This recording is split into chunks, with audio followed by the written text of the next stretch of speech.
అత్యంత కృపా కనికరం గల మా ప్రియ పరలోకపు తండ్రి, ఈ యొక్క రాత్రి వేళ మేము బైబిల్ స్టడీలో ప్రభా తండ్రి మరి ఆదికాండం 12వ అధ్యాయం 10 నుండి 20 వచనాలను మేము ధ్యానించుకోబోతుండగా, వినగలిగిన చెవులను, గ్రహించగలిగిన మనసును మాకు దయచేయండి. మీ ఆత్మ సహాయమును మాకు అనుగ్రహించమని వేడుకుంటున్నాం. ఈ సమయాన్ని నన్ను నీ చేతులకు అప్పచెప్పుకుంటూ, మమ్మల్ని తగ్గించుకుంటూ నేను మాత్రమే ఇచ్చిస్తూ, మా ప్రభును రక్షకుడైన యేసుక్రీస్తు వారి అతి శ్రేష్టమైన నామంలో బ్రతిమాలి అడిగి వేడుకుంటున్నాము తండ్రి, ఆమేన్. దేవునికి వందనములు.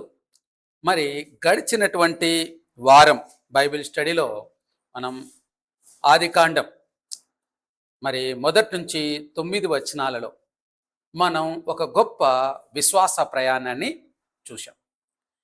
దేవుడు అబ్రహామును పిలిచాడు. నీ దేశమును, నీ బంధువులను, నీ తండ్రి ఇంటిని విడిచి నేను నీకు చూపించు దేశానికి వెళ్ళమని చెప్పాడు. అబ్రహాం ఏం చేశాడు? దేవుని మాట నమ్మి బయలుదేరాడు. వాక్యం సెలవిస్తుంది, ఆయన ఎక్కడికి వెళ్తున్నాడో పూర్తిగా తెలియకపోయినా దేవుని వాగ్దానాన్ని నమ్మి ప్రయాణించాడు అని చెప్తాం. హెబ్రీయులకు రాసిన పత్రిక 11వ అధ్యాయం 8వ వచనంలో, విశ్వాసం చేత అబ్రహాము తాను స్వాస్థముగా పొందబో స్థలమునకు బయలుదేరెను, తాను ఎక్కడికి వెళ్ళుచున్నాడో తెలియకుండానే బయలుదేరెను అని వ్రాయబడింది. అలాంటి విశ్వాస వీరుడైనటువంటి అబ్రహాం గారు 10వ వచనానికి వచ్చేసరికి భయంతో ఒక తప్పు నిర్ణయం తీసుకున్నాడు. దేవుడు పిలిచిన వ్యక్తి కూడా పరీక్షల్లో తడబడతాడని ఈ సంఘటన మనకు చూపిస్తుంది. బైబిల్లో గొప్ప వ్యక్తుల తప్పులను ఎప్పుడు కూడా బైబిల్ దాచిపెట్టలేదు. వారి యొక్క విశ్వాసము, వారి గొప్ప కార్యాలను బయలుపరిచింది, వారి తప్పులను కూడా బయలుపరిచింది. ఎందుకంటే బైబిల్ మనుషుల గొప్పతనాన్ని కాదు, కానీ దేవుని కృపను చూపించే గ్రంథం. ఈరోజు మనం మరి ఆదికాండం 12వ అధ్యాయం 10వ వచనం నుంచి ఒక్కొక్క వచనాన్ని చూసుకుంటూ వెళదాం. 10వ వచనాన్ని చదువుకుందాం. అప్పుడు ఆ దేశములో కరువు వచ్చెను.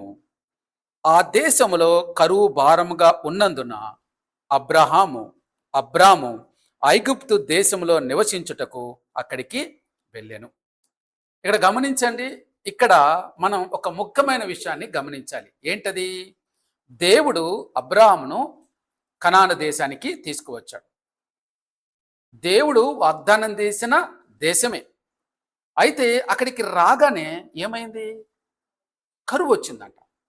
సాధారణంగా మనకు ఒక డౌట్ వస్తుంది. ఏంటి? దేవుడే కదా అబ్రహామును అక్కడికి వెళ్ళమని చెప్పాడు, కనాను అది మరి అక్కడంతా బాగుంటుంది అనే ఉద్దేశంతోనే మరి అబ్రహాం గారు దేవుని మాటను నమ్మి వచ్చేశాడు. మరి దేవుడు అబ్రహాం నడిపించాడు కదా, మరి అక్కడ అంతా సాఫీగా జరగాలి కదా. దేవుడు తలుచుకుంటే కరువును ఆపలేడా? ఖచ్చితంగా దేవుడు ఆ కరువును అడ్డుకోగలడు. భూమికి సృష్టికర్త అయినటువంటి దేవునికి అది అసాధ్యమా? ఒక ప్రాంతంలో వర్షం ఇచ్చి ఇంకొక ప్రాంతాలు ఇవ్వకుండా ఉండటం ఆయనకు సాధ్యం కదా. ఆయనకు సమస్తమును సాధ్యమే. శూన్యముల నుంచి చేసిన దేవుడికి అసాధ్యమైనదంటే ఏముంది? కానీ దేవుడు తన జ్ఞానములో ఆ పరిస్థితిని అనుమతించాడు. దేవుడు ఆ పరిస్థితిని అనుమతించాడు. ఎందుకు? దేవుని ఉద్దేశం కేవలం అబ్రహాముకు ఆ దేశాన్ని ఇవ్వడం మాత్రమే కాదు, అతనిలో విశ్వాసాన్ని నిర్మించాలి. అతను ఏం చేయాలా? విశ్వాసాలకు తండ్రిగా తయారు చేయాలి. ఇక్కడ తయారు చేయాలి అనుకోండి. ఇప్పుడు చూడండి, మనము ఒక వ్యక్తి మంచిగా తయారవ్వాలి అని అంటే, కండలు బాగా తయారవ్వాలి, మంచి బలాఢ్యుడుగా తయారవ్వాలంటే ఏం చేయాలి? కష్టపడాలి, శ్రమ పడాలి. పడకుండా ఏం రాదు కదా. ఒక మిలిటరీకి వెళ్తాం. ఒక మిలిటరీకి వెళ్ళినప్పుడు ఆ మిలిటరీలో కూడా వారిను యుద్ధంలో తీసుకెళ్ళి పెట్టాలంటే ముందు ఎంత ట్రైనింగ్ ఇస్తారు? ఆ ట్రైనింగ్ ఎలా ఉంటుంది? భయంకరంగా ఉంటుంది. ఒక పక్క మోకాల చిప్పలు పగిలిపోయినా ఏదైనా కూడా వాళ్ళంతా శ్రమ వచ్చి నేర్చుకొని ఒక దృఢమైనటువంటి దేశం కొరకు పోరాడాలనేటువంటి ఒక దృఢ నిశ్చయంతో ముందుకెళ్తారు. ట్రైనింగ్లో అలా తయారు చేస్తాడు. మరి అనాది సంకల్పంలో దేవుడు ప్రజలందరికీ కూడా ఒక రక్షణ తీసుకురావాలి అని అనుకున్నాడు. మరి నోహు ద్వారా మరి తిరిగి ఆయన జలప్రలయం తర్వాత భూమిని సరిచేద్దామని చూసినప్పుడు మనుషులందరూ మళ్ళీ తప్పిపోయారు. కాబట్టి భూమిని రక్షించాలి, భూ ప్రజలందరిని రక్షించాలి అని అంటే ఈ భూమి మీదకి ఒక లోకరక్షకుడిని తీసుకురావాలి. ఆ లోకరక్షణను తీసుకొని రావాలి భూమి మీదకి అని అంటే ఎలా రావాలి, ఎలా ఉండాలి, ఆ వ్యక్తి ఎలా ఉండాలి? కాబట్టి ఒక విశ్వాసానికి తండ్రిగా అబ్రహాము గారిని తయారు చేయాలనుకున్నాడు కాబట్టే కరువు అనుమతించాడు. అసలుకు దేవుని ఉద్దేశం కనాన్ని ఇవ్వడమే కాదు, విశ్వాసాల తండ్రిగా తయారు చేయడం. ఈ మాట గుర్తుపెట్టుకోవాలి. రోమిలికి రాసిన పత్రిక 4వ అధ్యాయం 11 వచనంలో విశ్వసించు వారందరికీ తండ్రి అబ్రాహాము అని వ్రాయబడింది. చూడండి, ఒక విద్యార్థి ఉన్నాడు, పరీక్షలు పెట్టకుండా నేరుగా సర్టిఫికెట్ ఇచ్చేస్తే ఆ సర్టిఫికెట్ విలువ అతనికి తెలుస్తుందా? అతనికి జ్ఞానం కూడా పెరగదు. అలాగే అబ్రహాము కనానులో అడుగు పెట్టగానే అన్ని సౌకర్యాలు సమృద్ధి మాత్రమే లభించి ఉంటే ఏం జరిగేది? అతనికి, అబ్రహాం గారికి దేవునిపై ఆధారపడడం నేర్చుకునే అవకాశం ఉండేది కాదు. అంటే దేవుడు కరువు అనుమతించడానికి మొదటి కారణం ఏంటంటే అబ్రహాము దేవుని మీద ఆధారపడడం నేర్చుకోవాలి అని. తన సొంత బలంతో జీవించగలగనేటువంటి ఆ భయంకరమైన పరిస్థితి నుంచి బయటికి రావాలి అనేది ఇక్కడ చూస్తూ ఉంటున్నాం. అందుకే పరిస్థితులు అనుకూలంగా లేనప్పుడు కూడా మరి అబ్రహామా నువ్వు నా మీద ఆధారపడతావా అని దేవుడు అతని విశ్వాసాన్ని పరీక్షించినట్టుగా కరువును అనుమతించాడు.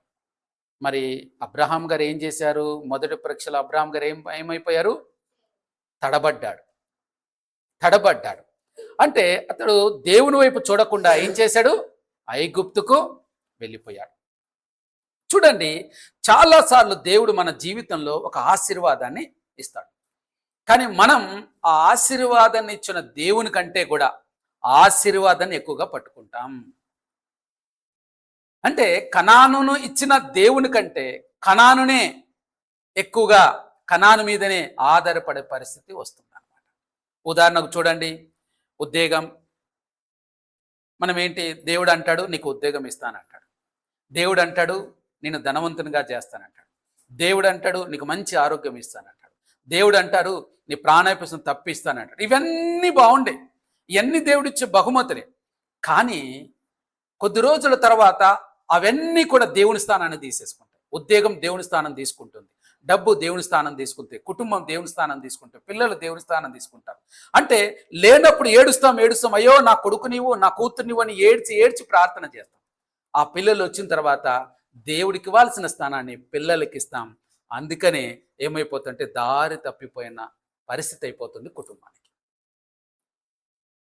కాబట్టి దేవుడు కనానులో కరువును అనుమతించడం ద్వారా అబ్రహాముకు ఒక పాఠం నేర్పిస్తున్నాడు.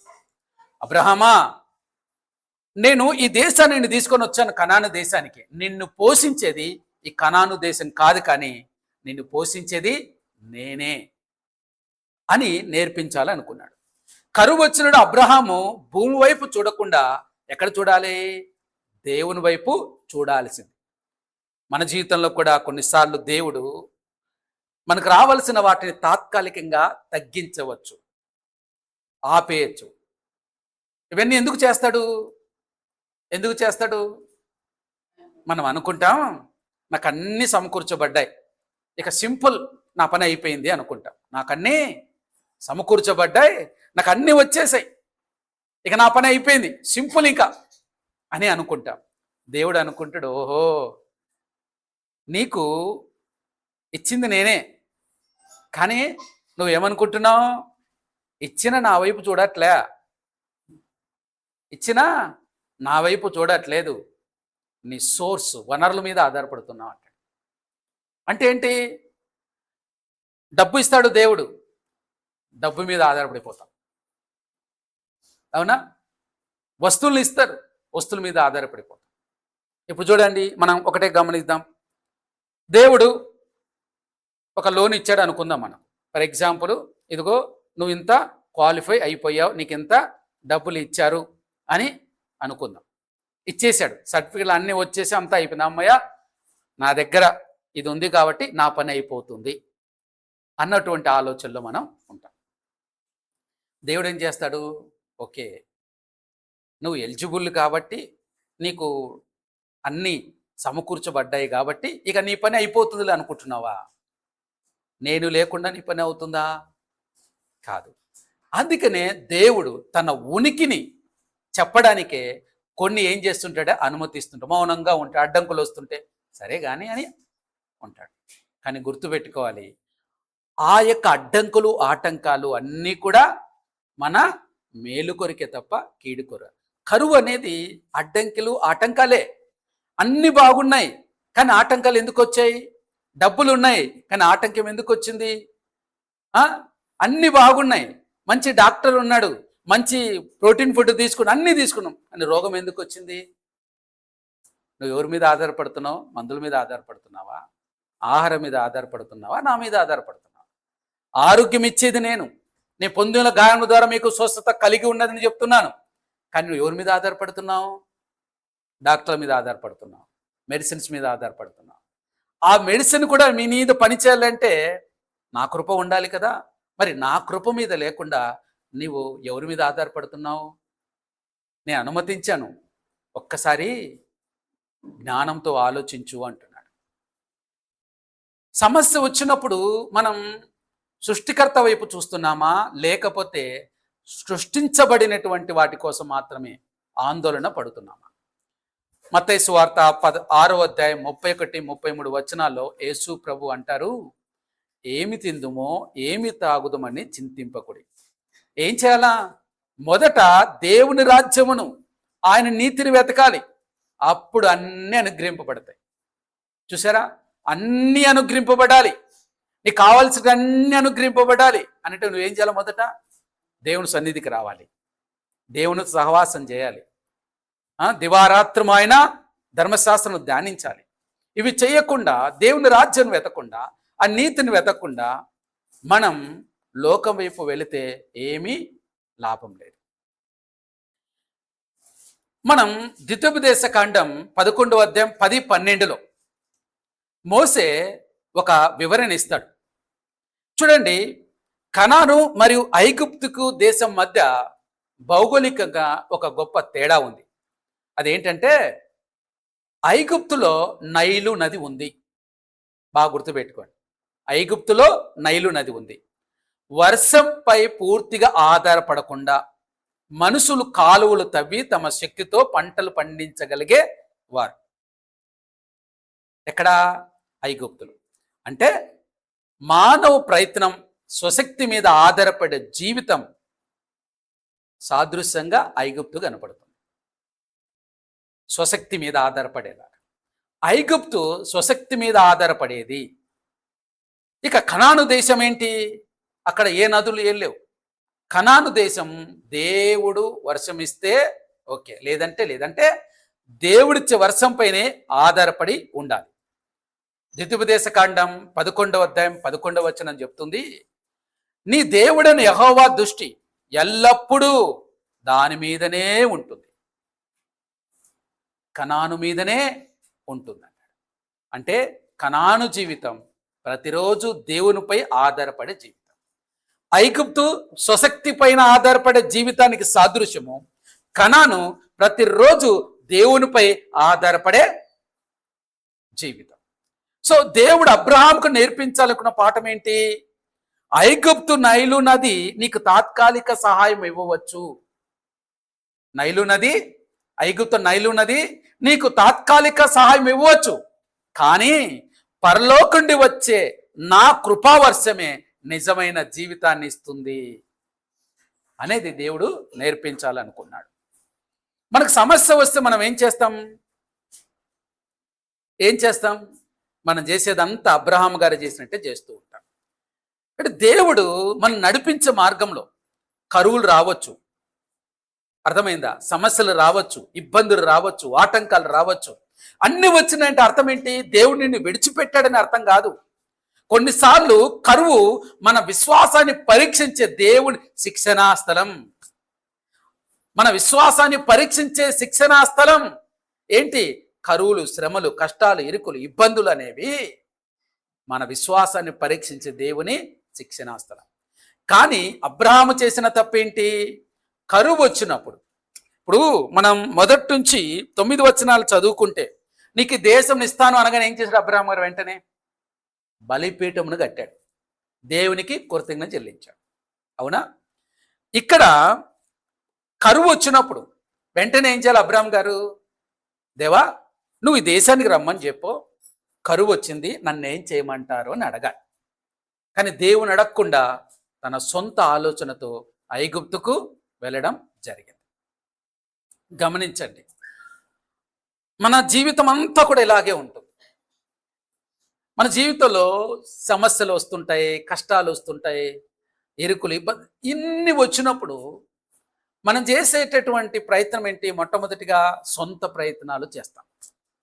దేవుడు ఎప్పుడో చివరిగా సొంత ప్రయత్నాలు చేసి మన ఆలోచన అంతా కూడా, ఇప్పుడు అర్జెంటుగా డబ్బులు అవసరం ఉంది, డబ్బులు అవసరం ఉండగానే మోకాలుంచి ప్రభువా నాకు ఈ సమస్య ఉంది, నాకు ఇంత అవసరం డబ్బులు పడుతుంది, అయ్యా నన్ను ఏం చేయమంటావని ఎవరైనా సరే మోకాలుంచి ప్రార్థించేవారు ఎంతమంది ఉన్నారు?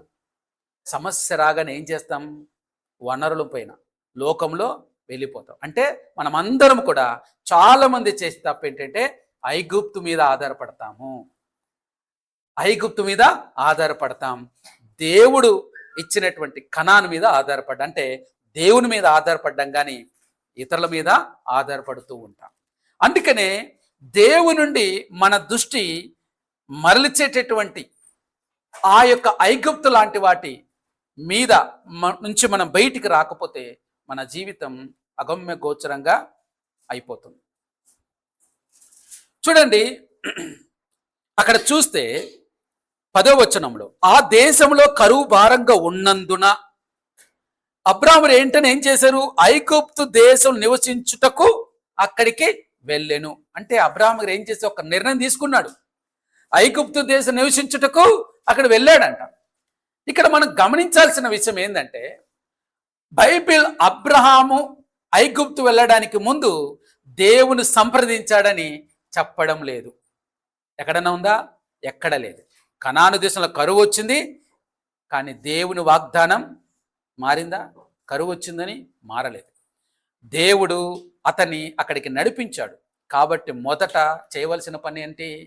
దేవుణ్ణి అడగాలి. ప్రభువా ఈ పరిస్థితులు నేను ఏం చేయాలి అని దేవుని అడగాలి. కానీ సొంత ఆలోచనను నమ్ముకున్నాడు. అతను పరిస్థితిని చూసి నిర్ణయం తీసుకున్నాడు. మనలో కూడా చాలామంది ఏం చేస్తుంటాం? శ్రమ వచ్చినప్పుడు మనం చేసే పని ఏంటి తెలుసా? శ్రమ వచ్చినప్పుడు మనం ఏం చేస్తాం? ఆ శ్రమ గురించి ఎక్కువ ఆలోచిస్తాం, ఆ కష్టం గురించి ఎక్కువ ఆలోచిస్తాం. సామెతల గ్రంథంలో ఒక చక్కని మాట ఉంటుంది, శ్రమ వచ్చినప్పుడు నువ్వు కృంగిన ఎడలా నువ్వు చేతగాని వాడవుతావు అంట. చాలా మంది చేసే పని ఏంటి అంటే, కరువు లాంటి శ్రమలు, కష్టాలు వచ్చినప్పుడు వాటి గురించి ఎక్కువ ఆలోచిస్తుంటాం. వాటిని తప్పించగలిగిన దేవుని గురించి ఆలోచించాం. ఆయన ఏం చేయగలడు, ఈ సమస్యల నుంచి ఎలా తప్పించగలడు అనే దాని మీద ఆలోచించాం. సమస్య మీద ఫోకస్, సమస్య మీద ఫోకస్, సమస్య మీద ఫోకస్. దేవుని మీద ఫోకస్ ఉండదు. దేవుని మీద ఫోకస్ ఉండదు. మీకు ఒక ఉదాహరణ చెప్తాను బైబిల్లో నుంచి. మనకు పేతురు గారి గురించి బాగా తెలుసు, అవునా? పేతురు గారు ఏం చేశారు? మత్తయి సువార్త 14వ అధ్యాయంలో చూస్తే, వాళ్ళు ఒక పడవలో ప్రయాణం చేస్తూ వెళ్తా ఉన్నారు. దేవుడు ఒక రాత్రి వేళ ఏం చేశాడు? నీళ్ళ మీద నడుచుకుంటూ వస్తున్నాడు, అవునా? నీళ్ళ మీద నడుచుకుంటూ వస్తున్నాడు. చూడగానే ఫస్ట్ భూతం భూతం అని భయపడ్డాడు. కానీ దేవుడు అన్నాడు, లేదు, ఇదిగో నేను అనగానే మరి అయితే పేతురుకు ఉత్సాహం అయిపోయి, ప్రభువా నీవైతే ఇదిగో నేను కూడా నీలాగా నీళ్ళ మీద నన్ను నడిపించు అన్నాడు. సరేరా అన్నాడు. రా అనగానే పేతురు గారు ఏం చేశారు? కాళ్ళు సముద్రంలో పెట్టారు. కింద ఏదో ఒక బండ ఉన్నట్టుగా నిలబడిపోయాడు. నీటి మీద ఒక బండ మీద నిలబడినట్టుగా నిలబడిపోయాడు. యేసు పిలుస్తున్నాడు, ఈయన స్ట్రైట్గా వెళుతూ ఉంటున్నాడు. అబ్రాహాం గారు కూడా అంతే. కనానుకు రా అని పిలిచాడు దేవుడు పిలిచాడు. కనానుకు రా అనగానే వచ్చాడు, వెళ్తూ ఉన్నాడు. వస్తున్న జీవితం ఉంది. పేతురు కూడా ప్రభు పిలుస్తుంటే వెళుతూ ఉంటాడు. కొంచెం దూరం వెళ్ళాడు. వెళ్ళిన తర్వాత ఈ లోపల పెద్ద గాలి శబ్దం వచ్చింది. అబ్రాహాం గారికి ఏమొచ్చింది? కరువు వచ్చింది. పేతురికి ఏం వినపడింది? గాలి శబ్దం విన్నాడు. ఎప్పుడైతే శబ్దం విన్నాడో వెంటనే అటువైపు చూశాడు. ఏమొచ్చేసింది? భయం వచ్చేసింది. యేసు ప్రభును చూస్తున్నంతసేపు కూడా పేతురు గారు చక్కగా నడవగలుగుతున్నాడు. అని ఎప్పుడైతే సమస్య రాగానే సమస్య వైపు చూశాడో మునగడం ప్రారంభమైంది. అంటే అర్థం ఏంటి? అబ్రహాం గారి జీవితాన్ని కూడా తలుచుకుంటే, అబ్రహాం గారు దేవుడు పిలిచిన కనాను దేశానికి వచ్చాడు, సంతోషం. అక్కడ తిరుగుతున్నాడు, సంతోషం. కానీ ఎప్పుడైతే కరువు వచ్చిందో ఐగుప్తు వైపు చూశాడు. అంతే, అబ్రహాం గారు పడిపోవడం మొదలుపెట్టాడు. మనం కూడా మన జీవితంలో సమస్యలు వచ్చినప్పుడు, కష్టాలు వచ్చినప్పుడు భయపడిపోదు. వాస్తవానికి అవి మనల్ని ఏమీ చేయలేవు. ఇప్పుడు నీళ్ళలోనే ఉన్నాడు పేతురు. నీళ్ళు ఏమైనా ముంచలేదు, చక్కగా నడుస్తున్నాడు కదా. అంటే నువ్వు సమస్యలు ఉన్నా, కష్టంలో ఉన్నా, బాధలో ఉన్నా నిన్ను అవేమీ చెయ్యవు. అవి మనల్ని ఏమీ చెయ్యవు. ఎంత మాత్రం మీకు ఏది హాని చేయదు అని వాక్యం సెలవిస్తుంది. మరి చేయనప్పుడు పేతురు చక్కగా నడుస్తున్నాడు. సమస్య ఎక్కడొచ్చింది? నువ్వు దేవుళ్ళు బాగా గడుపుతూ ఉంటావు, మంచి వాక్యాలు వింటుంటావు, ప్రార్థన చేసుకుంటావు. కానీ కొన్ని మాటలు వింటావు. ఎవరి మాటలు? లోకస్తుల మాటలు వింటావు. వినగానే నీ ఆలోచన వెంటనే జారిపోతుంది. లోకస్తుల మాటలు ఎప్పుడైతే వింటావో నీ దారి తప్పిపోవడం ఆరంభమవుతుంది. ఇది మన జీవితంలో జరుగుతున్నది. అంటే ఏంటి? వారు సమస్యను చిన్నదిగా ఉన్నదాని నువ్వు దేవుల్లో ఉంటే, ఆఫ్టర్ ఆల్ అదెంత, దావీదు అంటాడు కదా, సున్నతులైన వాడెంత అంట. కానీ అక్కడుంటే ప్రజలు ఏమనుకుంటున్నారు? ఇశ్రాయేలు, అమ్మ బాబాయ్. అవిశ్వాసులు ఏమంటున్నారు? అమ్మ బాబాయ్, వాడు అట్లున్నాడు ఇట్లున్నాడు అని వాని గురించి. లోకస్తులు సమస్యను చూసి, అమ్మో నీకు రోగం వచ్చింది, అయిపోయి, నీకు తెలుసా, ఇదిగో ఈ రోగం వచ్చిన వాళ్ళు అన్ని పాడైపోయినంట, ఈ రోగం వచ్చినారు చచ్చిపోతారంట, ఈ రోగం వచ్చిన వాళ్ళకి ఇది అయిపోతుందంట. ఇది ఎవరి మాటలు? కానీ దేవుని వాక్యం ఏం సెలవిస్తుంది? చనిపోయిన 4 రోజు కుళ్ళు పట్టిన శవమైన బ్రతుకుతుందని దేవుని వాక్యం చెప్తుంది. ఈ మాటలు విన్నావు? ఏ మాటలు వింటుంటావు? లోకంలో ఉన్నటువంటి, అమ్మో ఇది వస్తుంట, ఇదంట ఎన్ని రీసెర్చ్లు చేసి, ఎన్ని చేసి ఆఖరికి నువ్వేం చేస్తావు? నీ అవిశ్వాసాన్ని మూటగట్టుకుంటూ ఉంటావు. పేతురు ఏం చేశాడు? అవిశ్వాసాన్ని మూటగట్టుకున్నాడు. అబ్రహాము గారు విశ్వాసానికి తండ్రిగా ఉండవలసిన వాడు. కనానులో ఆ కరువు రాగానే కరువు గురించి ఆలోచించాడు. అయ్య బాబా, కరువు వచ్చింది, ఇప్పుడు ఎట్లా నేను అనుకున్నాడు. కరువు వచ్చింది ఎట్లా అనుకున్నాడు. మనం కూడా సమస్య వచ్చింది ఎలా? దేవునికి తెలియకుండా సమస్య వచ్చిందా? దేవునికి తెలియకుండా నీ జీవితంలో ఏదైనా రాగలదా? దేవునికి తెలియకుండా ఒక ఈగ కూడా నీ మీద వాలదు. ప్రతిదానికి అంతెందుకు వాక్యమే సెలవిస్తుంది. నువ్వు పట్టించుకొని తల వెంట్రుగా ఒకటి పడిపోతే దాన్ని కూడా లెక్కించుతున్నాడంట నీ దేవుడు, నా దేవుడు. లెక్కించిన దేవుడు నీ సమస్య గురించి తెలియదు. అబ్రహాం గారికి కరువు వచ్చిన సంగతి తెలియదా? వచ్చింది, చూద్దాం. అబ్రహాం ఏం చేస్తాడు? బలిపీఠం కట్టి, దేవా నన్ను ఏం చేయమంటావు అని అడుగుతాడా? ఐగుప్తు వైపు వెళ్తాడా అని చూశాడు. అబ్రహాం గారు ఏం చేశారు? ఐగుప్తు వైపు అడుగులేశాడు. చూడండి పరిస్థితి ఏమైంది. తర్వాత అబ్రహాం గారి జీవితంలో జరిగినటువంటి పరిస్థితి ఏంటి? వెంటనే వచ్చినటువంటి పరిస్థితి ఏంటి చూడండి.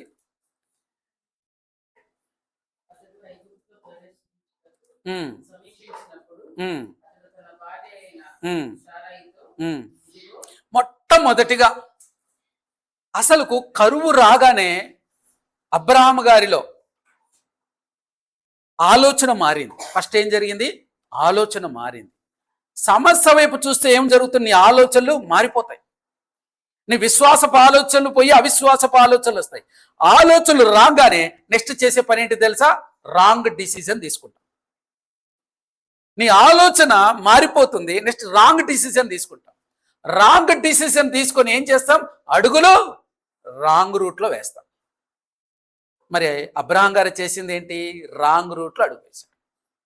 ఎప్పుడైతే ఆ రాంగ్ రూట్లోకి వెళ్ళడం మొదలైందో మొట్టమొదటిగా అబ్రహాం గారికి ఏం కలిగింది తెలుసా?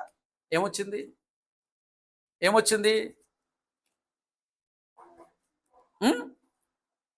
ఏమొచ్చింది? భయపడ్డాడు. అవునా? అంటే దేవునిలో నుండి నువ్వు పక్కకు తొలగగానే నీలో కలిగేది ఏంటి తెలుసా? భయం. గుర్తుపెట్టుకోవాలి, మనుషులు భయపడుట వలన ఉరి వచ్చును. ఏమొస్తుంది? ఉరి వస్తుంది. భయపడకు. సమస్తము జరిగించు నీ దేవుడు నిన్ను చెయ్యి వదిలిపెట్టాడు. అది ఏ పాటిదైనా. నువ్వు దేనికి భయపడాల్సిన అవసరం లేదు. మనం చూస్తే ఆ క్షణం శ్రమ వచ్చింది, ఆ కరువు వచ్చింది. అబ్రహాం గారు మంచి నిర్ణయం కదా, కరువు వచ్చింది, అడగలేదు, సరే వెళ్ళాడు. ఎక్కడికి వెళ్ళాడు? ఐగుప్తుకు. మనం కూడా ఎలాంటి ఆలోచనలు అంటే, మంచి డిసిజన్ తీసుకున్నాం, తప్పే ఉందబ్బా, ఈ బాధ వచ్చింది, నేను తీసుకున్న నిర్ణయం తప్పేందుకు అవుతుంది అని అనుకుంటుంటా. అంటే మన సొంత ఆలోచనలతో తీసుకునే నిర్ణయం సరైనదిగా అనిపిస్తుంది. ఎందుకు? చాలా మంది ఉంటారు, ఏమప్పా దేవుడు అన్నిటికీ దేవుడు దేవుడు దేవుడు అంటావు, కుటుంబం ఏంటి, నీ ఇల్లు ఏంటి, నీ ఇవన్నీ చెప్తారు అని ఆలోచించడం నిజమే కదా.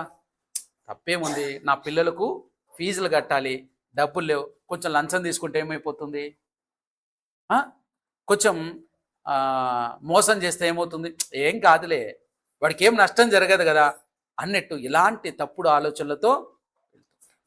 కానీ గుర్తుపెట్టుకోవాలి, సామెతల గ్రంథం 3వ అధ్యాయం 5-6లో వాక్యం అంటుంది, నీ పూర్ణ హృదయముతో యెహోవా యందు నమ్మిక ఉంచుము.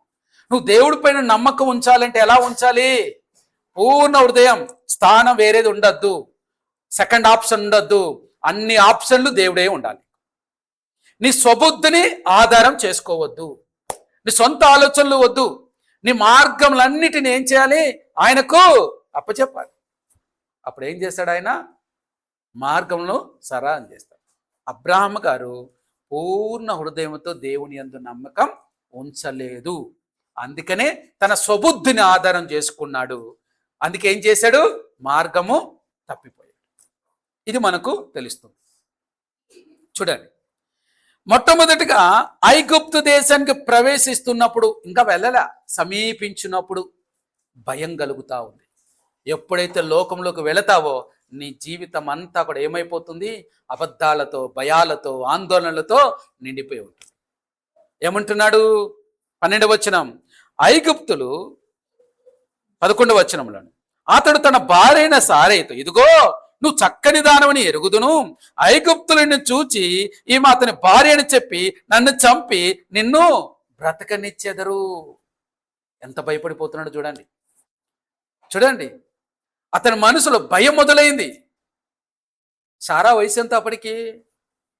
65 సంవత్సరాలలో ఉన్నటువంటి సారాను చూడగానే యవనస్తుడు కూడా, 25 ఏళ్ల కుర్రోడు కూడా ఆమె వెంట పరిగెత్తలా ఉందట. ఆమె అందం అంత అందంగా ఉంటే 65 సంవత్సరాలు. ఆలోచించండి. ఆమెను చూసినటువంటి ఐగుప్తులు తనను చంపుతారని అనుకున్నాడు. అందుకే ఏం చేశాడు? భయం కలిగింది. ఎప్పుడైతే హృదయంలో భయం కలిగిందో ఏం చేశాడు? సగం అబద్ధం చెప్పేశాడు. సగం నిజం, సగం అబద్ధమైంది. ఏమన్నాడు? నువ్వు నా భార్యని చెప్పకు, నా సహోదరిని చెప్పు. మనం గమనిస్తే ఆదికాండం 20వ అధ్యాయం 12లో అబ్రహాము తను వివరించిన ప్రకారం సారాయి అతని తండ్రి కుమార్తె కానీ అతని తల్లి కుమార్తె కాదు అని సెలవిస్తాం. అంటే ఆమె అతనికి బంధువు. కానీ ఇక్కడ సమస్య ఏంటి? అతను ఆ నిజాన్ని మోసానికి ఉపయోగించు. చూడండి, భయం మన విశ్వాసాన్ని బలహీనపరుస్తూనే ఉంటుంది. ఎప్పుడైతే అబ్రాహాము గారికి భయం కలిగింది, ఏమైంది? దేవుడిచ్చిన వాగ్దానం మర్చిపోయాడు. భయం కలిగితే విశ్వాసం బలహీనమైపోతుంది. నిన్ను గొప్ప జనముగా చేస్తాను, నిన్ను ఆశీర్వదిస్తాను, నీలో భూమి యొక్క సమస్త కుటుంబములు ఆశీర్వదింపబడతాయి, నువ్వు నువ్వు నువ్వు ఆశీర్వదించమని ఆశీర్వదిస్తాను. ఎన్ని వాగ్దానాలు ఇచ్చాడు దేవుడు! నీ ద్వారా ఒక గొప్ప జాతి వస్తుంది అన్నాడు. కానీ ఇప్పుడు అబ్రహాము తన ప్రాణం కోసమే భయపడుతున్నాడు. ఒక్క విషయం మర్చిపోయాడు, దేవుని వాగ్దానం నెరవేరే వరకు దేవుడు తనను కాపాడగలడు అనేది మర్చిపోయాడు. భయం వచ్చినప్పుడు మనం కూడా దేవుని వాగ్దానాలను మర్చిపోతూ ఉంటాం. భయం మనకు ఎలా చెప్తుందంటే, ఇక నీ జీవితాన్ని నువ్వే కాపాడుకోవాలి, ఎవరు ఏం చేయలేదు, దేవుడు అంటావా, ఎంతమంది చూడలేదు, అందరినీ చూస్తున్నా, ఇలా ఏం చేస్తుంది? భయం నిన్ను ఏం చేస్తుంది? నీ జీవితం నువ్వే కాపాడాలి, నీ మీద ఆధారపడేలా, ఇతరుల మీద ఆధారపడేలా భయం నిన్ను చేస్తుంది. దాని అవిశ్వాసం నిన్ను అలా చేస్తుంది. కానీ విశ్వాసం ఏం చెప్తుంది? దేవుడు నా జీవితాన్ని తన చేతిలో ఉంచుకున్నాడు, ఆయన చూసుకుంటాడు అని చెప్తాడు. ఇక్కడ మనం గమనిస్తే అబ్రహాము తన ప్రాణాన్ని కాపాడుకోవడానికి ఏం పొరపాటు చేశాడు? తన భార్యనే ప్రమాదంలోకి నెట్టేశాడు.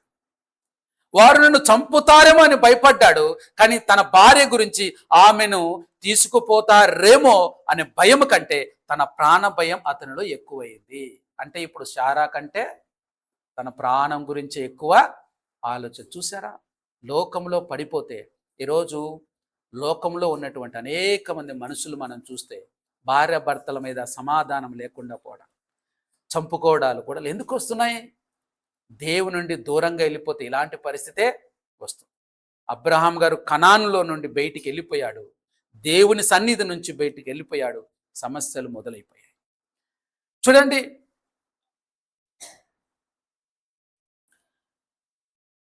మరొకటి గమనిస్తే, నీ వల్ల నాకు మేలు కలుగునట్లు, నిన్ను బట్టి నేను బ్రతుకున్నట్లు నువ్వు నా సహోదరుని దయ చెప్పుము అన్నాడు. అబ్రాము ఐగుప్తులో చేరినప్పుడు ఐగుప్తుల ఆ స్త్రీ మిక్కిలి సౌందర్యవతి ఉండుట చూచిరి. ఫరో యొక్క అధిపతులు ఆమెను చూచి ఫరో ఎదుట ఆమెను పొగిడి గనుక ఆ స్త్రీ ఫరో ఇంటికి తేబడదు. గుర్తుపెట్టుకోవాలి, మనం దేని గురించి అయితే భయపడతామో అదే మన మీదకి వస్తుంది. ఏబు అంటాడు, అన్ని ఆరాధన చేస్తాడు, అంత గొప్ప నీతిమంతుడు, కానీ ఏమంటాడు? నేను ఏదైతే అనుకున్నానో అదే వచ్చింది. అంటే ఏంటి? ఆయన నీతిమంతుడే, కానీ ఏమనుకుంటున్నాడు? నెగటివ్ థాట్స్ ఎక్కువ ఉంటున్నాయి, ఆలోచన. ఏమో ఏమో ఇలాంటి ఆలోచన, అంటే ఏమో అంటే సెకండ్ ఆలోచన నీలో కలుగుతుందంటే అర్థం ఏంటి? ఖచ్చితంగా నీవు ప్రమాదంలో పడినట్టు. ఇర్మియా గ్రంథంలో కూడా మొదటి అధ్యాయంలోని ఇర్మియాతో అంటాడు, నువ్వు భయపడ్డావా, నీకు భయమే కలుగుతుంది అంటాడు. భయం వస్తుంది. ఇప్పుడు సడన్గా మన మీద ఏదైనా పడుతున్నప్పుడు మనకు భయం కలగదంటే భయం కలుగుతుంది, కానీ ఆ క్షణమే ఆ భయాన్ని వదులు, లేదు నా ప్రభు ఉన్నాడని మళ్ళీ ధైర్యం తెచ్చుకొని ముందుకు కదలాలి. అక్కడ కరువు వచ్చింది, కరువు రాగానే అబ్రహాం గారు ఏం చేయాలి? వస్తే రాని పర్వాలేదు, కరువు వచ్చిందా, సరే దేవుని ప్రార్థన చేద్దాం అని అనుకున్నాడా? అనుకోలేదు. చూడండి, అబ్రాం భయపడినట్లే జరిగింది. సారాయి ఫరో ఇంటికి తీసుకెళ్ళాడు. దానికి బదులుగా ఫరో అబ్రహాంకు ఏం చేశాడు? చాలా సంపద ఇస్తాడు. పైకి చూస్తే అబ్రహాము లాభపడినట్లు కనిపిస్తుంది, అతని ఆస్తి పెరిగింది, అతనికి పశువులు వచ్చాయి, దాసీలు వచ్చాయి, కానీ సంపద వెనుక ఒక గొప్ప నష్టము దాగి. లోకంలో వెళ్ళి మనం చాలా సంపాదించుకుంటాం, కానీ దాని వెనకాల ఎంత నష్టం ఉంటుందో మనము అంచనా వేయలేం.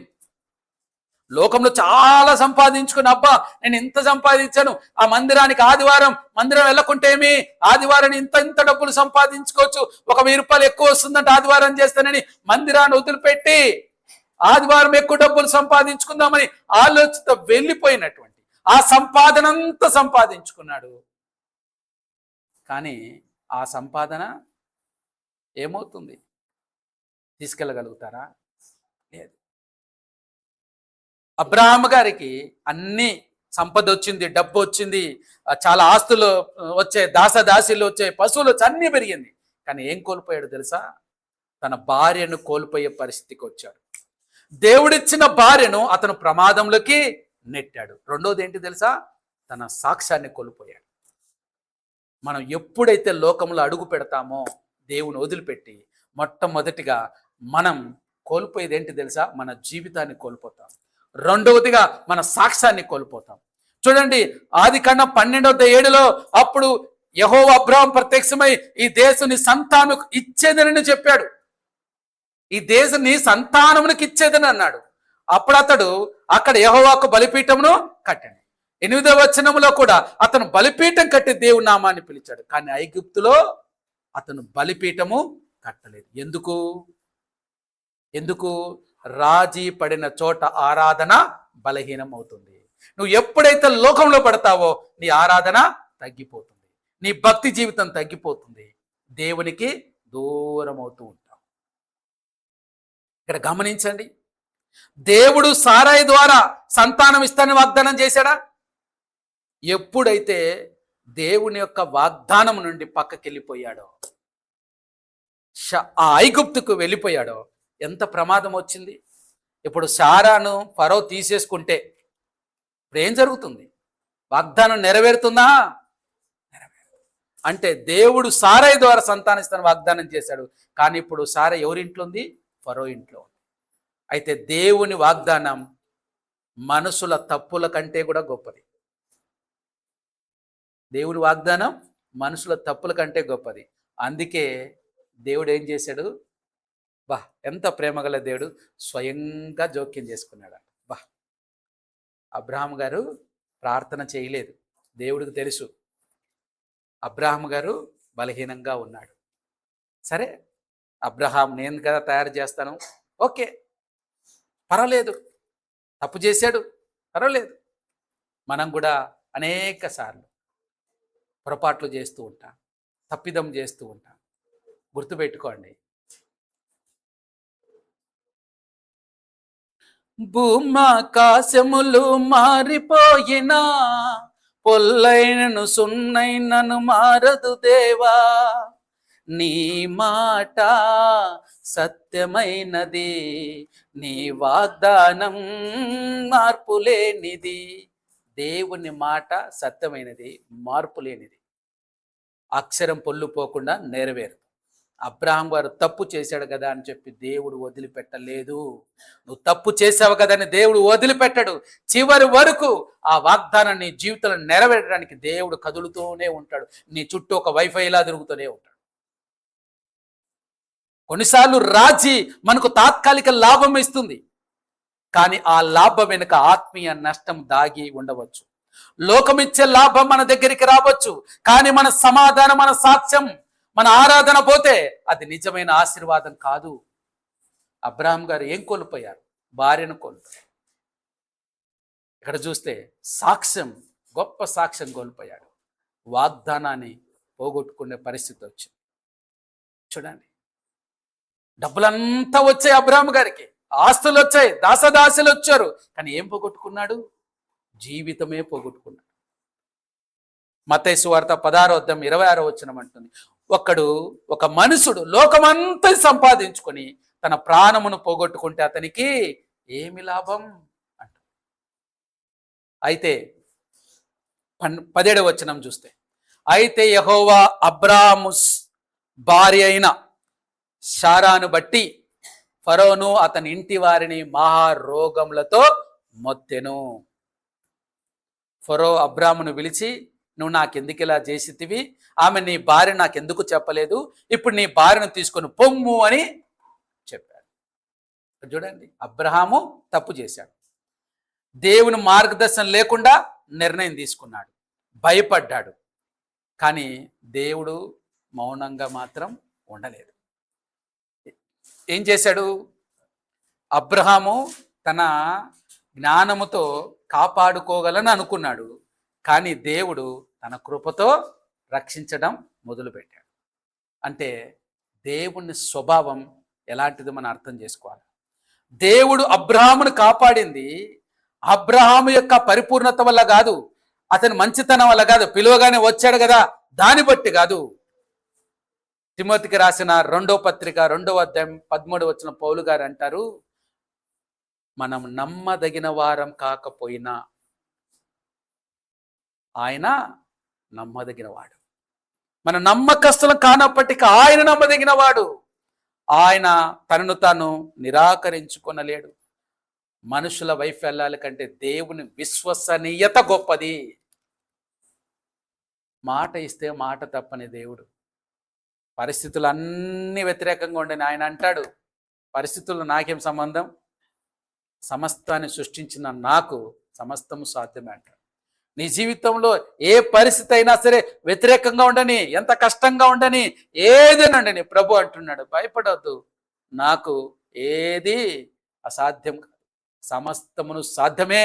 నీ జీవితం కూడా సమస్తము సాధ్యమయ్యేలా నేను చూస్తానని దేవుడు మాట ఇస్తున్నాడు. అబ్రహాము దేవుని సేవకుడు, దేవుని పిలుపు పొందిన వ్యక్తే. కానీ ఇప్పుడు దేవుని గురించి తెలియని ఫరో అతను ప్రశ్నిస్తున్నాడు, నువ్వు నాకెందుకు ఇలా చేసేటివి?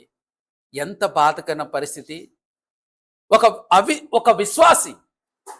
ఒక అవిశ్వాసి ముందు తన ప్రవర్తన గురించి సమాధానం చెప్పాల్సి వచ్చింది.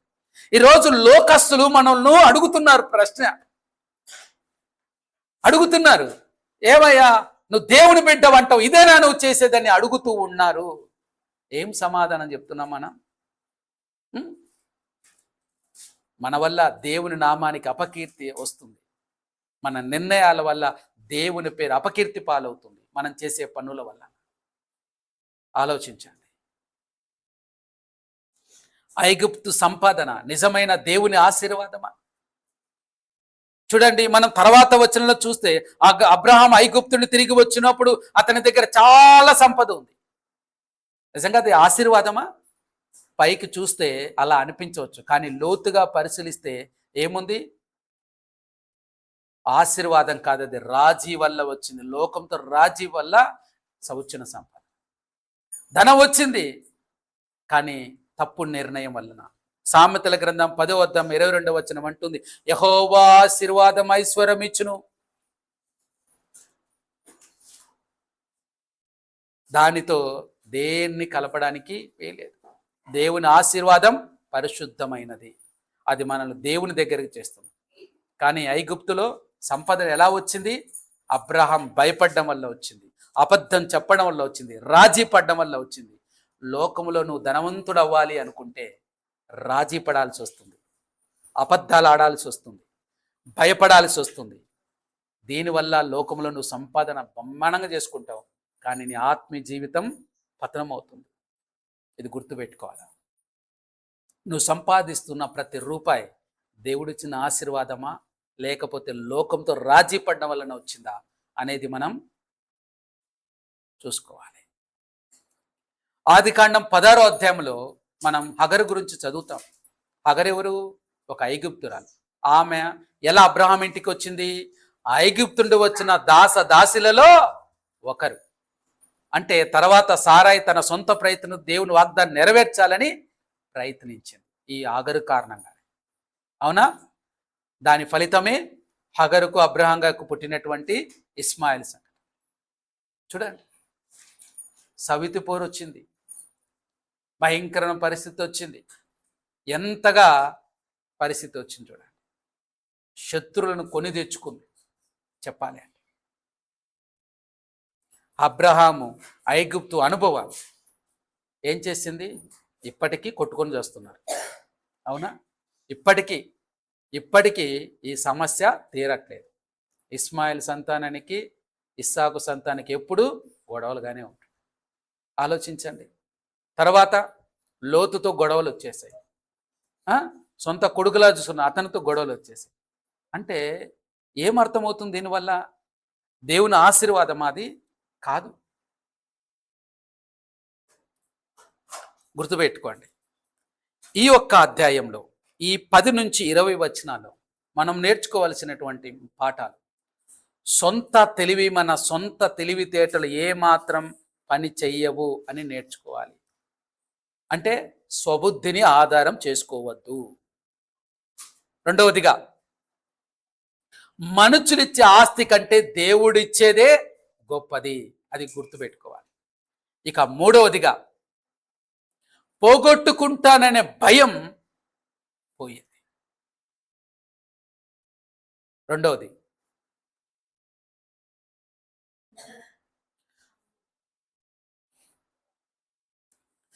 ఇన్ని కూడా మనం గమనిస్తూ ఉన్నాం.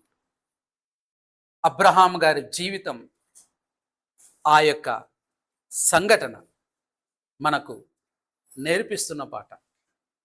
స్వబుద్ధిని ఆధారం చేసుకోవద్దు.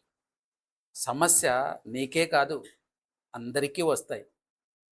అందరూ వెళ్ళే దారిలో వెళ్తావా? దేవుడిచ్చిన దారిలో వెళ్తావా? గుర్తుపెట్టుకోండి, దేవుడు చూపించే మార్గం ఎప్పుడు సులువుగా ఉండదు. వాక్యం అంటుంది, ఇరుకు మార్గమున ప్రవేశించు. అది ఎప్పుడు ఇరుకులాగానే ఉంటుంది. అది ఎలా ఉంటుంది? ఇరుకులాగానే ఉంటుంది, కష్టంలా ఉంటుంది, బాధలా ఉంటుంది. ఎందుకురా బాబు, వద్దురా బాబు అన్నట్టు ఉంటుంది. కానీ గుర్తుపెట్టుకో, అది దేవుడు నడిపించేదైతే భయపడదు. ఇరుకులో విశాలత కలగజేస్తాడు ఆయన. ఆ కష్టములో కూడా, ఆ కష్టంలో నేను విశాలంగా నడిపిస్తాడు. అదేంటి, నేను కష్టం అనుకున్నాను. ఒక విషయం చెప్తున్నా, అడుగు పెట్టడమే కష్టం. అడుగు పెట్టిన తర్వాత కష్టం ఏమి ఉండదు, అంతా మేలే జరుగుతూ ఉంటుంది. శ్రమ వచ్చింది భయపడుతూ, కొన్నిసార్లు ఏంటంటే, అమ్మో ఎగ్జామ్ అంటే భయం, ఎగ్జామ్ అంటే భయం, భయం భయం భయం భయం అంటారు. కానీ ఎగ్జామ్ హాల్లోకి వెళ్ళి పెన్ను పేరు పెట్టి, దేవా నీకు స్తోత్రం రాయడం మొదలు పెడితే భయం లేదు, ఏమో. దేవుడు నడిపిస్తాడు. దేవుని మీద భారమే. లోకం, ఐగుప్తు ఏమంటుందంటే, దా ఇంత సంపాదన సంపాదించుకోవచ్చు, ఇలా ఉండొచ్చు, ఎంత సుఖంగా ఉండొచ్చు అని ఐగుప్తు పిలుస్తూ ఉంటుంది. కనాను అంటుంది, లేదు, ఇరికే, కానీ విశాలత ఇక్కడే ఉంటుంది అంట. అది తాత్కాలికం, ఇది పర్మనెంట్ అంటుంది. కనాను ఏముంటుంది? ఇది పర్మనెంట్. అది ఏంటది? ఐగుప్తు. లోకం పర్మనెంట్ కాదు. నువ్వు సంపాదించుకుంది ఇక్కడే వదిలిపెట్టాలి ఐగుప్తులు, కానీ ఇక్కడ సంపాదించుకుంది నీతో పాటే వస్తుంది. అక్కడ ఏం సంపాదిస్తాం? నశించిపోయే ధనాన్ని సంపాదించుకుంటాం. ఇక్కడ ఏం సంపాదించుకుంటాం? ఎన్నడూ నశించని సంపాదన, ఆత్మల సంపాదన మనం సంపాదించుకుంటాం. ఏది విలువైనది? ఐగుప్త, కనాను. సమస్యలు రాని, కష్టాలు రాని, నువ్వు క్రీస్తులో ఉండు, నీ బ్రతుకు అద్భుతంగా ఉంటుంది. మళ్ళీ అబ్రాహాం గారు 13వ అధ్యాయానికి చూస్తే ఎక్కడికి వచ్చాడు? బ్యాక్ టు పెవిలియన్ అని మళ్ళీ వచ్చాడు. కనాను. అమ్మ బాబాయ్, ఈ దేవుడు మామూలు వాడు కాదు. ఫరోకి నేను భయపడ్డాను, కానీ ఫరో ఎవరికి భయపడ్డాడు? దేవునికి భయపడ్డాడు. అదేదో నేను దేవునికి భయపడితే ఈ ఫరో సమస్య ఉండేది కాదు కదా, ఈ ఐగుప్తు సమస్య ఉండేది కాదు కదా. గుర్తుపెట్టుకోండి, భయం వచ్చింది, బలిపీఠం కట్టడం మర్చిపోయాడు. భయం వచ్చింది, ప్రార్థన చేయడం మర్చిపోయాడు. భయం వచ్చేసింది, భార్యను వదిలిపెట్టాల్సిన పరిస్థితి. భయం వచ్చింది, సాక్ష్యం పోగొట్టుకున్నాడు. భయం భయం భయం. ఎప్పుడైతే నీలో భయం కలుగుతుందో, అవిశ్వాసానికి వెళతావో, నీ జీవితం, ఆత్మీయ జీవితం పతనానికి వెళుతావు. కాబట్టి నువ్వు ఎటువైపు వెళ్తావు? దేవుడు చెప్తున్నాడు, కనాను ఉంది, ఐగుప్తు. నీకు 2 మార్గాలు పెట్టాను. కనాను మార్గం వెళ్తావా, ఐగుప్తు? కనాను మార్గం ఇరుకైన మార్గమే, ఇరుకైన మార్గమే. కానీ అందులో ప్రయాసపడ్డవాడికి, అందులో ప్రయత్నాలు చేసేవాడికి సుఖం ఉంటుంది. ఇక్కడ సంపాదిస్తావు, అన్నీ బాగుంటాయి, కానీ నీకు సుఖం ఉండదు, సమాధానం ఉండదు. నువ్వు అనుకుంటావు మంచి కారులో తిరిగితే సమాధానం ఉన్నట్ట, హ్యాపీ ఉన్నట్ట. తిరుగుతున్న భయం ఏంటి? ఎవడేం చేస్తాడో ఇదే. కానీ కనానులో ఉండేవాడికి ఏంటి తెలుసా? ఏమన్నా జరగని నాకేమి, ఆయన ఉన్నాడు, ఇక్కడ వదిలిపెడితే అక్కడ ఉంటా, ధైర్యం ఉంటుంది. కానీ లోకస్తులకు ఆ నిరీక్షనే లేదు, కానీ మనకు ఆ నిరీక్షణ. కాబట్టి ఏది కావాలి? దేని వైపు చూద్దాం, దేని వైపు వెళ్దాం? కనాను వైపా, ఐగుప్తు? ఐగుప్తుకు వెళ్ళారు, అందరూ కూడా సొంత ఆలోచనలతో వెళ్తారు. రాజీ పడాలి, అబద్ధాలు ఆడాలి, మోసం చేయాలి, ఇవన్నీ కూడా అక్కడ ఉంటాయి. ఇక్కడ నీతిగా బతకాలి, అబద్ధాలు ఆడకూడదు, లోకంతో రాజీ పడకూడదు. రాజీ లేని జీవితం దేవునిలో ఉండాలి. కానీ లోకంతో రాజీ పడితే మాత్రం గమనించండి. మనం దానియేలు జీవితాన్ని గమనించండి. దానియేలు జీవితాన్ని గమనించినప్పుడు తన స్నేహితులైన శద్రక్ మెషక్ అబేద్నెగోలు ఫుడ్ విషయంలో రాజీ పడ్డారా? పడలేదు. కానీ ఎక్కడున్నాడు దానియేలు? ఏ స్థానంలో ఉన్నాడు? వాళ్ళు ఎక్కడున్నాడు? ఉన్నతమైన స్థానంలో దేవుడు పెట్టాడు. ఆ దేశానికి అధికారిగా దేవుడు పెట్టాడు. అవునా? రాజీ లేని జీవితం. లోకంతో రాజీ పడ్డవారు నశించిపోయారు. లోకంతో రాజీ పడినటువంటి సఫీరా ఏమైపోయినారు? వాళ్ళు భార్యాభర్తలు ఇరువురు ప్రాణాలు కోల్పోయారు. కానీ రాజీ పడకుండా దేవుని సేవలో పౌలు గారితో పాటే కదిలినటువంటి అకుల ప్రిస్కిల జీవితం పరిశుద్ధ గ్రంథంలో ఎంత అద్భుతంగా రాయబడి ఉంది. ఆలోచించండి. ఏది? లోకంతో రాజీ పడదామా? దేవునితో రాజీ పడదామా? లోకంతో రాజీ పడితే సంపాదన వస్తుంది, దేవునితో రాజీ పడితే ఎక్కువ సంపాదన వస్తుంది, డౌట్ లేదు. అది తరిగిపోయింది, ఇది తరగనిది. ఏది కావాలి? అబ్రహాం లాగా ఐగుప్తుని ఎంటుకుంటావా, లేక ఒక విశ్వాసలాగా కనానులోనే ఉండిపోతావా? నువ్వు ఎక్కడ ఉండాలనుకుంటున్నావు? ఈ రాత్రి తీర్మానం చేసుకోవాలని ప్రభు నీకు పిలుపునిస్తుండగా ఈరోజు ఒక తీర్మానంతో వెళ్దాం. ప్రభువా, నాకు ఎన్ని కష్టాలు వచ్చినా, ఎన్ని ఇబ్బందులు వచ్చినా, ఎన్ని ఇరుకులు వచ్చినా నేను కనానును వదిలిపెట్టనయ్యా. నువ్వు ఇచ్చిన ఈ వాగ్దాన దేశంలో, ఈ వాగ్దాన భూమిలో నేను క్రీస్తులో నుండి బయటికి వెళ్ళనయ్యా, క్రీస్తులోనే ఉంటానయ్యా. నాకు వద్దు ఆ ఐగుప్తు వద్దు, ఆ లోకం వద్దు, నాకు నువ్వే కావాలని మనం తీర్మానం చేసుకుంటే దేవుడు మీ తీర్మానాన్ని బట్టి మీ జీవితంలో కదలటానికి సిద్ధంగా ఉన్నాడు. ఈ ఒకవేళ నువ్వు ఇరుకులో ఉంటే దేవుడు అంటున్నాడు, నీకు విశాలతను దయచేయబోతున్నాడు. దేవుని కార్యాలు ఎప్పుడు కూడా ఎలా ఉంటాయంటే కష్టంగా ఉన్నట్టే ఉంటాయి. కష్టంగా ఉన్నట్టే ఉంటాయి. ఇందాక చెప్పాను ఏంటి, అన్నీ రెడీగా ఉంటాయి, తీసుకోవడం ఈజీ అన్నట్టు ఉంటుంది లోకపు తీరు. ఏమా అంతా రెడీ, ఇంకేముంది, ఏం వెళ్ళి తీసుకోవడమే. కానీ గుర్తుపెట్టుకోవాలి, ఆ తీసుకోవడంలోనే సమస్య. అంత ఈజీ అయిపోదు. అపవాది అనేక అడ్డంకులు వేస్తూ ఉంటాడు. కానీ గుర్తుపెట్టుకోవాలి, దేవుని అదృశ్య హస్తము దానిలో ఉందన్న సంగతి మర్చిపోవద్దు. ఆయన నడిపిస్తూ ఉన్నాడు. ఆయనకు తెలుసు భవిష్యత్తులో ఏం జరగబోతుందో తెలుసు. కాబట్టే కొన్నిటిని ముందుగానే అనుమతించి నిన్ను సేఫ్గా నడిపిస్తుంటాడు. దేవుడు నువ్వు తొందరపడతావు, నేను తొందరపడతా, దేవుడు తొందరపడ్డు. ఆయన అనుకున్నది అనుకున్నట్టు జరిగిస్తూ ఉంటాడు. నువ్వు తొందరపడి దేవా దేవా దేవా అని ఏడ్చి గగ్గోలు పెడుతున్నందుకు కాబట్టి ఏడు దేవుడు. ఎంత గగ్గోలు పెట్టా, ఎంత ఏడ్చినా ఆ క్షణానికి ఓదారుస్తాడు తప్ప చెయ్యడు.